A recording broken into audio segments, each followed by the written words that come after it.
What's going on, guys? It's Jster coming at you with another video, and in today's video we're going to be talking about tips and tricks for all Pokemon.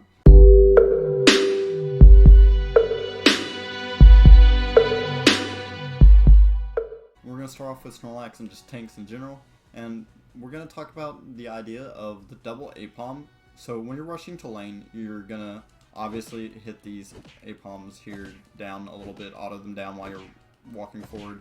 Auto them so that way your teammate can finish them because you're not the carry, so you're not needing to kill them.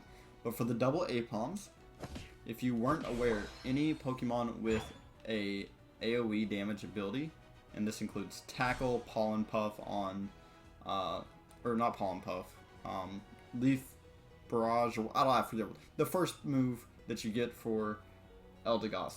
Moves like that have a little AoE splash damage, and that includes this Tackle. If you stand in between or aim your indicator to where it'll hit both, you hit both. And then with Snorlax, you get a boosted auto that hits both. Although my attack animation seems to be bugged out. Now, this is good for speeding up your clear, because whenever you speed up your clear, you kill those A-Bombs quicker if you hit both of them and get them both running, so that way you don't have one just standing back here while you're chasing one down to lane and then coming back for that one. You need to hit both. First of all, killing them quicker by hitting both of them is going to allow you to get to lane faster. And what getting to lane faster is important for is taking this all-important contested camp. I call this the contested camp, the one that's in between both lanes. This A-Palm and that A-Palm up there are both your A-Palms.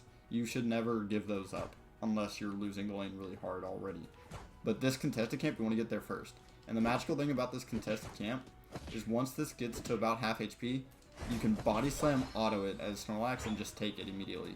If you play a lot of Snorlax, you probably already know that. But you always want to save your last hitting abilities. Like, for instance, now I want to last hit those guys when they're low, you know? So that way I guarantee get it even if an enemy is also hitting it.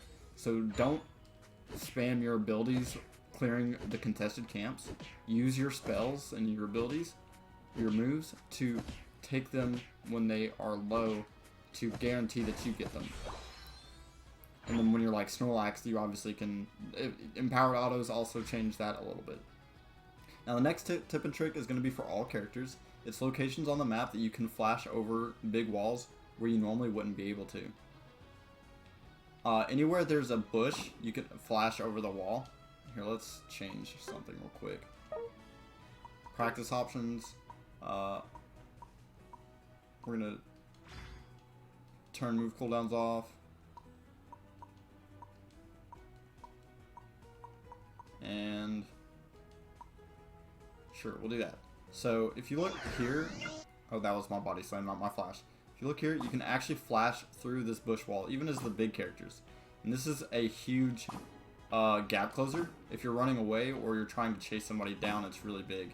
You can also flash over this wall. Flashing over this wall can be huge for a juke, or not for a juke. Well, yeah, for a juke, but mainly to if you're here and somebody's capping that bottom ring down there and you need to get there faster. It's so much faster to just run straight into this wall and flash.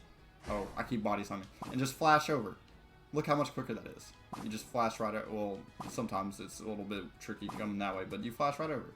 And that's huge. Anywhere, the trick is that anywhere there's a bush on inside of the wall, you can flash over. So like here, you can't flash over the water because there's no bush there. Actually, if you angle it right, you can. That's interesting. In prior tests it doesn't work, but yeah, see, so I guess you can actually flash all the way from here to there, but normally you have to flash over the bush, and if you can't, it looks like you can't return doing it that way, but if you're coming from the outside inner, you can actually do it all the way up here, which is kind of crazy to me. But there's a couple of good flash spots like that. Another big thing to note is that you can juke people if you are getting chased. Like, say this Combi is an enemy Pokemon and you're getting chased in this bush, you can flash that way and trick them into thinking you're... Because when you walk into this bush walking towards your base, they're going to think you're going to keep walking that way. So when you flash that way, it takes them a second to react to the fact that you just moved from an opposite direction that you were supposed to go. And that the same goes for any bush. When you enter a bush, like, let's say, for instance, you're running up this way from down the river, or from down in this water area, and you run up this way, you can flash down here and catch people off guard because they see you running that direction, so they think you're going to keep running that way. So that's a pretty key thing to keep in mind. For my next tip and trick is if you are top lane at 720 or at 740, your bees should spawn around 720. When your bees spawn, you have two options. You look at the enemy team and you see, are they here? Are they going to take the bees? Can they take them faster than me? If the answer is yes, they're here, and yes, they could take them faster than me, then you should just instead start running bot as soon as the bees spawn and go to Dreadnought. If you're top and you can contest the bees, go ahead and contest them, but just know that if you contest the bees that you are risking or putting your team at risk of losing the Dreadnought down here when it spawns. And notice when I left at 720, I got here right as Dreadnought spawned, so it's the perfect time. Another tip that we're going to get into while we're here at Dreadnought is if you are soloing the Dreadnought, you can walk in circles around it to avoid its water gun attack. Its water gun attack not only does a lot of damage to you, but it also will knock you back and make it difficult for you to finish it off as quickly, and it will also make it easier for the enemy team to give them more time to come down here, rotate to the Dreadnought, and steal it from you. And when you get knocked back away from it, especially if you're a melee character, you're not going to be able to auto attack it, or depending on what abilities you have, you might not be able to use your abilities to finish it. Keep in mind that Pokemon such as Lucario and Greninja and Cinderace have a really good time finishing the Dreadnought even if enemy Pokemon are nearby. The key thing to keep in mind is that the abilities that make them easy to take Dreadnought is Power Up Punch by Lucario, Greninja Surf if he's running Surf. Other than that, a Lucky Crit auto attack, and same with Cinderace, a Lucky Crit auto attack can always do it, but Blaze Kick is another ability, and her Unite move does a lot of damage and is Splash AoE, and even if you target an enemy Pokemon that is near the Dreadnought, it will take it. And now, while we're on the topic of Dreadnought, the importance of Dreadnought is that it gives your entire team XP bonus, and generally will level up everybody on your team. And when everybody on your team gets to level up, as long as you were already winning or even slightly behind, but just barely, getting a Dreadnought can change the outcome of that game entirely and give your team a drastic advantage that you didn't have prior.